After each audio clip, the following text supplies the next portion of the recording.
그 계획을 한 이야기는 아닙니다만 잔소리를 좀 할게요. 제가 인강 첫 회에 비해서 첫 뭐 한두 회 정도에 비해서 사람이 순해졌다는 얘기를 되게 많이 듣거든요. 애들 좀 덜 혼낸다는 얘기를 되게 많이 듣는다고. 근데 막 다른 이유 때문에 그런 게 아니라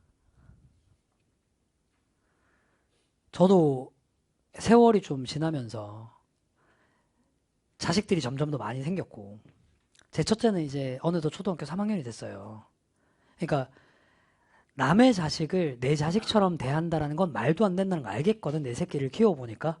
근데 간접적으로라도 내 새끼를 이 정도까지 키워놓다 보니까 여러분들 부모님이 어떤 마음으로 니들을 학원에 보내는지를 알겠어, 대충은. 그래서 내가 너네한테 잔소리를 못 하겠는 거야. 귀하게 큰 새끼들이란 거 알아서. 근데 그래서 내가 하는 얘기니까 좀 들어라. 지금 너네 대부분 10대 후반 아니면 20대 초반 언저리 그때쯤 어딘가에 있을 거 아니야. 그 나이쯤이죠, 그쵸? 나이 되게 많은 수험생들은 입안에는 없는 걸로 알고 있거든. 뭐 기껏 해봐 20대 중반쯤 됐겠지. 근데 그 시기에 누군가랑 격차가 벌어지잖아. 그거 평생 못 메운다. 지금 너네 이 시기에 누군가랑 격차 벌어지면 평생 못 메운다고. 그럼 네가 지금 남들과 벌어지는 격차가 뭘 것 같아? 아니 지금 이 나이 때 뭐 재산에서의 격차가 생기거나 그럴 거 아닐 거 아니야.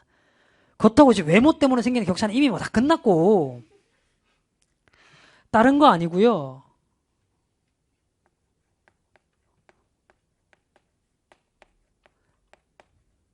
이거 얘기하는 거야. 생뚱맞은 얘기지, 그치? 우리 지금 학벌을 위해서 공부하잖아요. 뭐 이 자리에 앉아있는 친구들 중에 나는 대학에 관심 없어 하는 친구는 없을 거 아니야. 미치지 않고서야 현장에 와서 수업까지 듣고 있는 어떤 미친놈이 나는 학벌에 관심 없는데 수업은 듣고 있으면 뭐 나한테 자선사업하러 온 거 아니잖아. 근데 솔직하게 너도 알고 있고 나도 알고 있는 얘기를 한번 해보자. 이거 뜯어먹고서 하는 시대는 끝났어요. 한참 전에 끝났어요.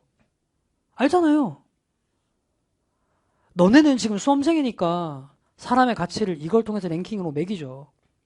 실제로 이거 뭐 별로 의미 없어요. 별로 큰 의미 없어요. 막말로 얘기해서 네가 병원 가려고 해. 이비인후과 가려고. 집 앞에 보니까 서울대 출신이 만들어 놓은 이비인후과 마크가 하나 있고 고대 출신이 만들어 놓은 이비인후과 마크가 하나 있고 경희대 의대 출신이 만들어 놓은 이비인후과 마크가 하나가 있어요. 보고 난 다음에 서울대 의대가 학창시절에 공부 제일 잘했으니까 저기 가야지 하는 미친놈이 있냐고. 없잖아. 그럼 집에 가까운 데 가는 거지 뭐. 편하게 진료 봐주는 데 가는 거지 뭐. 누가 그거 마크 보고 결정해. 쌤 큰 질환이면요. 야 주변에 연세 많으신 분들 대학병원 가서 진료 받으셔야 되는 분들 다 서울대병원으로 가디? 아니잖아. 보통 뭐 보고 선택해요? 그냥 아는 사람이 있어서 빨리 진료 받을 수 있는 곳 아니면 믿을 만한 교수 있는 곳으로 가죠. 누가 학벌 보고 의사를 선택해요? 현실 사회는 학벌 랭킹대로 이루어지지 않는다니까? 대한민국에 존재하는 수없이 많은 직업들 중에 학벌의 영향을 가장 많이 받는 직업군 중에 하나가 저희 같은 사람들입니다. 그쵸? 근데 너네 한번 생각해봐봐. 처음에 어린 시절에 학원 선택할 때 말고요. 결국은 수험생이 돼가지고 강사 선택할 때 있잖아. 보고 선택했니? 아니잖아. 네가 현우진의 킬캠을 살 때 스탠포드 수학과기 때문에 산 건 아니잖아요. 보세요. 생각보다 그거 안 커요. 근데 이거 위해서 네가 왜 지금 정신 차리고 덤벼야 되는지 알아? 이것 때문이야. 이것 때문이라고. 인간이 있잖아. 내가 너네보다 2배 조금 넘는 세월 살았잖아요. 지금까지 살아보니까 지금까지는 그래. 앞으로는 또 어떨지 모르겠는데 40년 좀 넘게 살아보니까 딱 인간의 자존감이 형성되는 되게 중요한 2가지 시기가요. 첫 번째는 엄청 어린 시절에 부모와의 관계, 외부와의 관계. 근데 이 시기는 여러분들한테 이미 지나가 버렸습니다. 지나가 버렸어요. 그건 네가 어떻게 할 수 없어요. 그리고 그때 생기는 자존감은 네 개인의 주체의 문제라기보다는 외부적인 요소들의 영향을 되게 많이 받아요. 이게 이제 첫 번째로 되게 중요한 요소고, 두 번째로 인간의 자존감이 굉장히 크게 결정되는 시기가 딱 요맘때예요. 지금 네가 어떤 학벌을 가지느냐 이 부분은요. 네가 태어나서 처음으로 네가 도전하는 일에 전적으로 실패하느냐 아니냐가 결정되는 거거든. 너 지금까지 살면서 전적으로 실패하는 경험을 겪어봤던 적은 없잖아. 특히나 고3이면. 너 한 번이라도 네가 그렇게 간절하게 원했던 대상한테 온 마음을 당해서 거부당해 본 적 있어? 없잖아. 기껏 해봐야 또 고백했다 까이는 정도가 다였겠지. 근데 그건 뭐 금방 잊혀지는 건데. 안 그렇다니까? 에이, 쌤 학벌에 대한 뭐 그게 뭐 얼마나 간다고요? 얘기해볼까? 저는 학벌 때문에 깎인 자존감, 컴플렉스가요. 엄청 심한 사람입니다. 저는요, 그냥 솔직한 그냥 내 고백이에요. 저는 20대 내내 이거에 시달렸고요. 이 나이 때까지 이거 극복 못한 것 같아요. 근데 진짜 솔직하게 얘기하는 거야. 난 학벌 컴플렉스 극복 못한 것 같아. 우리 와이프도 알아요. 그렇다는 걸. 저는요, 그러니까 분위기 너무 무거워지는 것 같으니까 좀 우스갯소리랑 같이 연결해볼게. 저는 키에도 컴플렉스가 없어요, 심지어. 아니, 뭐, 누가 봐도 컴플렉스 가질 만한 키잖아요. 근데 없어. 그러니까 내가 수업 때 그냥 아무렇지도 않게 나는 키 작아. 라는 말을 그냥 할 수 있는 거지. 아니, 특별히 이것 때문에 불편했던 적이 없거든. 근데 뭐 버스를 탄다고 내가 손잡이가 안다? 그렇다고 뭐 이제, 키가 너무 작으니까 너는 뭐 현역으로 군대도 못 가. 뭐 이 정도 아니었단 말이야. 뭐 저는 그것 때문에 별로 불편할 게 없었어요. 그래서 심지어 나는 2017년에 인강을 시작하기 전까지만 해도 내 키가 그렇게 작다라는 자각조차도 없었어요. 그때도 내가 어떻게 처음에 자각했냐면 현장에 오는 애들이 커뮤니티에 글 썼는데 조정식 실물 보니까 작은 데서 내가 작구나. 그때 처음 자각했어. 거기도 별로 컴플렉스가 없어요. 근데 저는 학벌 컴플렉스는 어마어마했습니다. 지금도 꽤나 있을 거예요. 제가 그 고대 법대라는 곳을 나왔어요. 이렇게 얘기를 하면 여러분들이 잘 이해를 못할 수도 있어요. 그래서 조금 부모님 세대께 한번 증언을 받아봐야 될 수도 있습니다. 저는 여러분들 부모님 세대에 훨씬 더 가까운 사람이니까요. 여러분들 부모님 세대, 제 세대 때 법대는 지금으로 따지면 정확하게 동치는 아니지만 거의 의대에 가까운 위상이었어요. 저는 거기에서 고대 법대를 나왔고요. 지금으로 따지면 연대 의대 나온 겁니다. 근데 저는 서울대 법대를 못 갔다라는 컴플렉스에 엄청 시달렸고 지금도 시달리고 있어요. 조금 더 이해가 안 가면 이렇게 얘기를 할게요. 저희 때는 문과도 사탐과 과탐을 다 미안해요. 다 시험을 봐야만 하는 시대였기 때문에 서울대, 연대를 제외하면 모든 의대는 교차 지원이 가능했어요. 역으로 서울대와 고대, 법대를 제외하면 모든 문과과도 이과에서 교차 지원이 가능했어요. 교차 지원이 안 되는 유이한 과 중에 하나를 저는 나왔고 저는 당시에도 의대 랭킹 3위는 성균관대 의대였습니다. 성균관대 의대를 원서로 썼으면 점수가 30점 이상 남았을 겁니다. 예.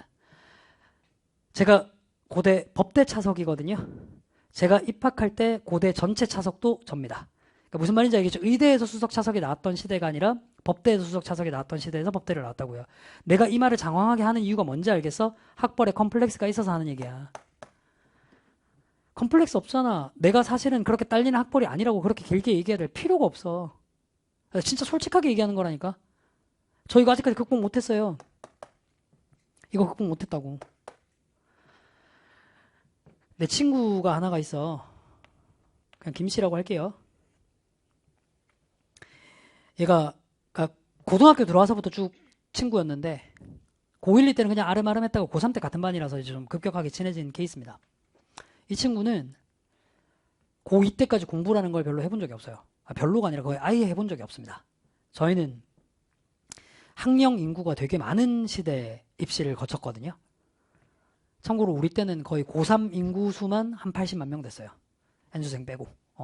진짜 어마어마하게 빡센 시대였습니다. 이게 시대적 배경을 위해서 설명하는 겁니다. 근데 대학 정원은 지금보다 그렇게 많지 않았어.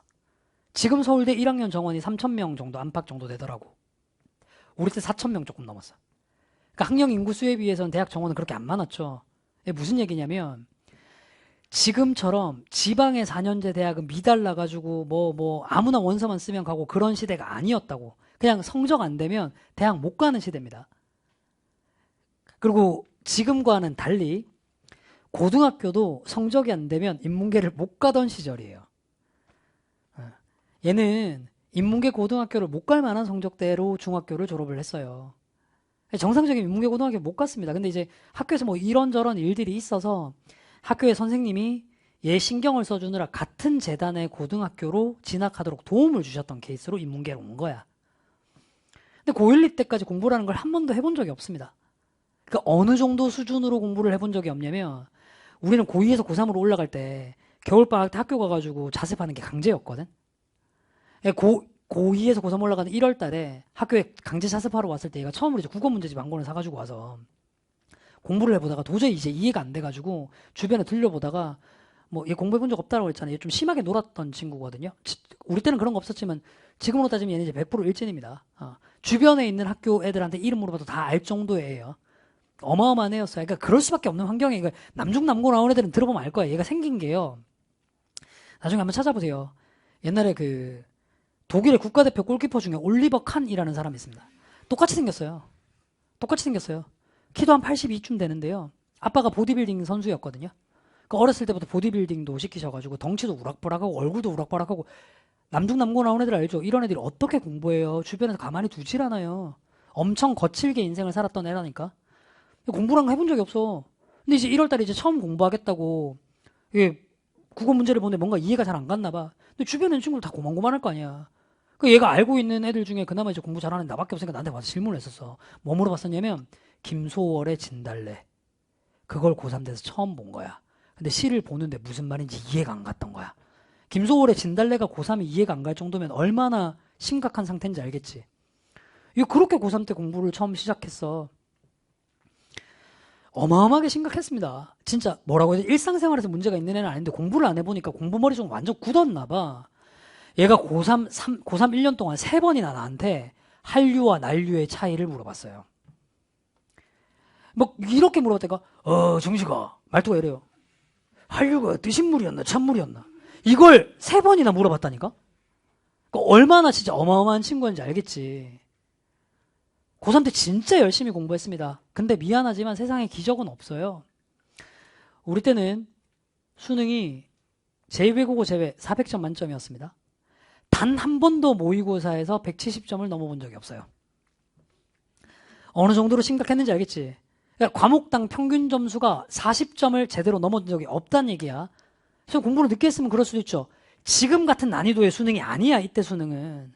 수능이 치러진 지 얼마 안 됐기 때문에 알잖아요. 시험이 얼마 안 되면 데이터베이스가 없어서 시험이 좀 쉬운 편이에요. 패턴도 딱 정해지지 않고. 이때 시험, 나는 그냥 라떼는 더 어려워서 이런 얘기 안 한다. 이때 수능 영어 수준으로 얘기를 해보잖아. 그냥 여러분들이 지금 보는 듣기보다 우리 때 독해 지문이 더 쉬워요. 그러니까 반에서 영어 좀 할 줄 아는 애들은 그냥 70분 동안 영어 시험을 치긴 하는데 듣기 끝나고 나면 다 엎드려 자. 근데 만점이야. 그런 시험이었다고. 근데 거기서 얘는 170점을 넘어본 적이 없다니까. 근데 얘가 고3 때 공부를 열심히 했던 이유가 이거예요. 얘는 장래희망이 두 개였거든요. 첫 번째, 형사가 되고 싶었어요. 무도형사. 근데 이제 자기도 공부를 해본 적이 없는데 이건 시험을 쳐야 되는 일이잖아. 이게 좀 자신이 없으니까 이제 좀 더 가능성 높은 일로서 스턴트맨이 되는 게 또 목표였어요. 근데 이제 어쨌든 덤벼보지도 않고 인생을 포기할 수는 없으니까 해보겠다고 이제 고3 때 열심히 공부했던 거예요. 내가 아까 얘기했던 기적은 없다고. 수능도 점수가 그렇게 높지 않게 나왔습니다. 150 몇 점 정도가 나왔을 텐데 뭐 대충 이제 올리면서 160점 정도가 나왔다고 쳐봅시다. 답이 안 나오죠? 아까 얘기했잖아요. 학령 인구 많았다고요. 대학 못 가요. 무슨 수로 갑니까, 얘가. 근데 고3 때 우리 담임 선생님이 이 친구가 너무 예뻤던 거야. 그러니까 얼굴이 예뻤다는 게 아니고. 그러니까 이런 애들이 교실에 있을 때 좋은 점은 뭐냐면, 우리 고3 때 담임 선생님 진짜 무서운 쌤이었거든. 근데 일부러 이제 나는 사립학교 나왔으니까 이제 반에 약간씩 문제 있는 애들 좀 모았어. 그래서 우리 반이 그 안반의 인원수가 이제 57명이었는데 인원수 적응이 잘 안 되죠. 그 중에 49명이 흡연자였습니다. 그러니까 얼마나 골치 아픈 반이었는지 알겠지, 그치? 근데 그런 반에 얘가 공부하겠다고 앉아 있는 거야. 다른 애들이 못 설쳐요. 그래서 쉬는 시간에 막 딴 반 애들 와가지고 놀자고 오면 얘가 앉아가지고 시끄럽다, 딴 반 가서 놀아. 그래. 이런 분위기가 돼버리는 거야. 점심시간에도 고요함 그 자체. 심지어 얘도 이제 당연히 흡연을 했겠지. 근데 그 담배 피는 친구도 알죠? 내가 담배를 피더라도 남이 담배 냄새 풍기면 진짜 싫어요. 얘가 와가지고 점심 먹고 자기가 앉아서 공부하려고 하는데 주변에 담배 냄새 나잖아. 얘가 담배 냄새. 다음 시간에 담배 피러 가지 마. 그럼 애들 아무도 안 가. 얼마나 교실에 많은 평화가 찾아왔겠어. 얘 덕분에 담임쌤이 얘가 너무 이쁘셨던 거야. 그래서 1, 2월 달에 얘 공부하는 거 자세히 보시더니 담임쌤이 3월 달부터 얘를 부반장을 시키셨어. 그 정도로 담임쌤이 예뻐하셨어. 그때 반장은 저였습니다. 근데 얘를 어떻게든 4년제를 보내주고 싶으셨어. 그러니까 우리 시절에는 담임 선생님의 원서 쓰는 능력이 되게 중요했던 좀 야만적인 시대였거든. 여차저차 여러분들 이제 입 밖으로 낼 수 없는 여러 가지 방법들을 써가지고 그러니까 뒷돈 주고 이런 거 아닙니다. 아니 얘 학벌 볼 게 뭐가 있어? 뭐 학벌 볼 게 뭐가 있어 이게? 근데 얘는 자존감이 하늘을 찔렀던 거야. 자기는 단 한 번도 살면서 4년제 대학을 갈 수 있을 거라고 생각해 본 적이 없거든.